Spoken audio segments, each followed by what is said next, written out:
This is how you dissolve even 10-year-old grease from your range hood. Just place the filter in the bathtub and add one simple item.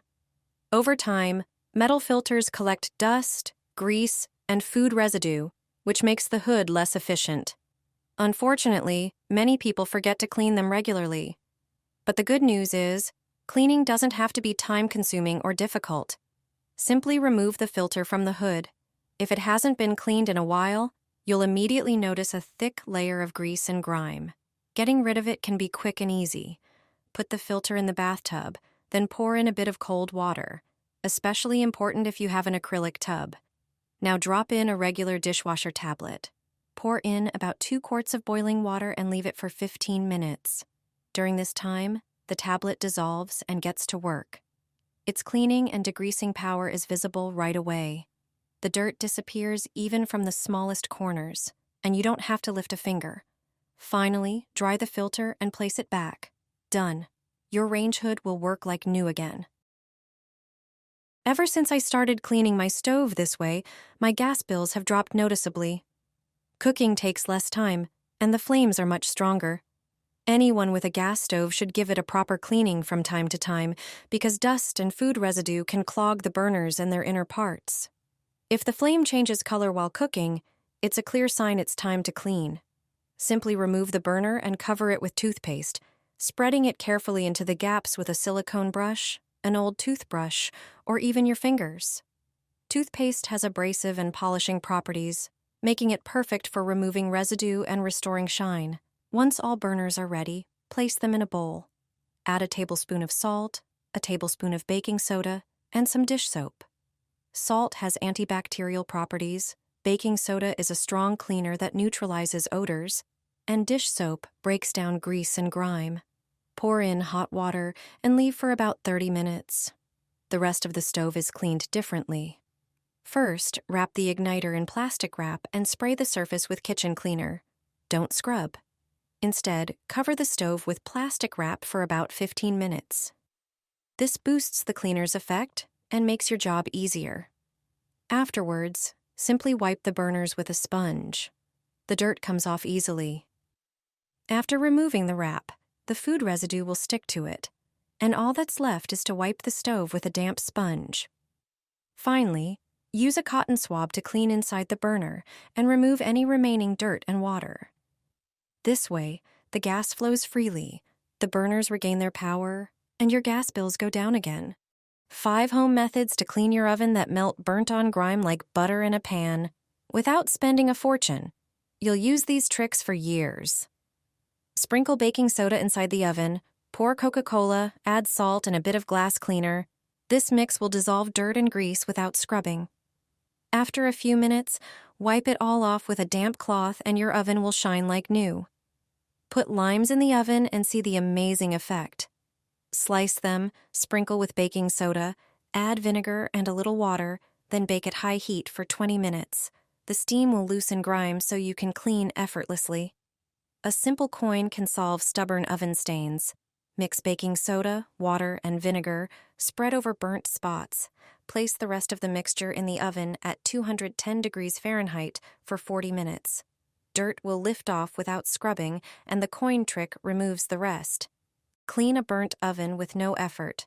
Place a dishwasher tablet in an oven-proof dish, cover with boiling water, and put it in the oven heated to 210 degrees Fahrenheit. After 1 hour, wipe the inside with a damp sponge. Grime is gone. Try this simple trick. You can even clean your oven while you sleep. Empty it, place a bowl with 3 pints of hot water and 1 tablespoon of vinegar inside. Mix and leave overnight. Steam and vinegar will dissolve grime with 0 effort. In the morning, wipe the inside with a cloth dipped in the mixture. Your oven will be spotless and gleaming. You've been putting your baking tray in the oven the wrong way your whole life. Most trays have 2 different edges, one slanted and one more vertical. The slanted edge should go at the back of the oven. With a fan setting, this position allows the hot air to circulate freely. As a result, your food bakes more evenly and faster, a small change that makes a huge difference. You've never had zucchini prepared like this before. It's delicious and very juicy. Start by taking 2 fresh zucchinis and washing them thoroughly. Then, pat them dry. Use a fork to create decorative lines on the zucchini by pressing the fork into the skin and dragging it down, adding an artistic touch to the dish.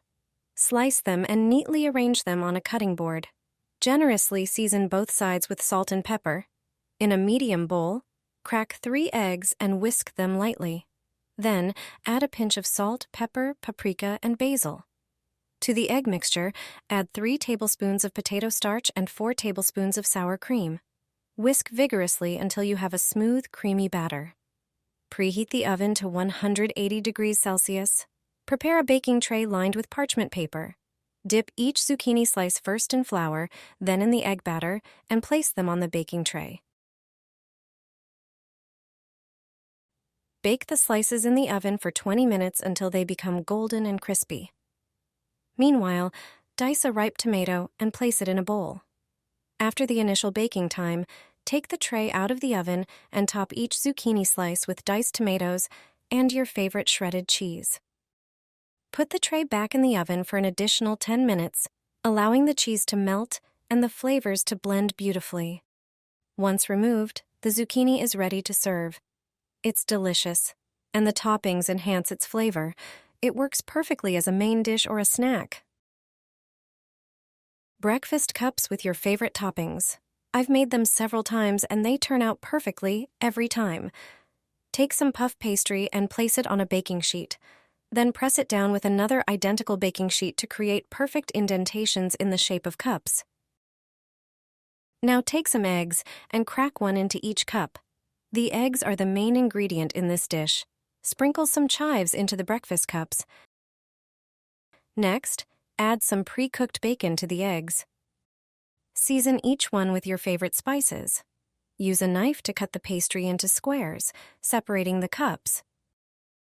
Now, you need to seal them by pinching together the 4 corners of the pastry, creating cups filled with your favorite toppings. Preheat the oven, then bake them for about 15 minutes until the pastry puffs up and turns golden. The crispy pastry and delicate filling make these little snacks a true delight, a small thing that brings joy. I guarantee you'll want to eat them every day. I fry eggs in water. I stopped frying them in oil a long time ago. I have gained a lot from this change. If you fry eggs in oil or any kind of fat, you will stop doing it as soon as you watch this video. Frying eggs in water is simple and makes less mess. It's also healthier, which is important for many people. First, prepare a pan and pour about a cup of water into it, enough to cover the bottom of the pan. Turn on the stove to bring the water to a boil. In the meantime, prepare the eggs.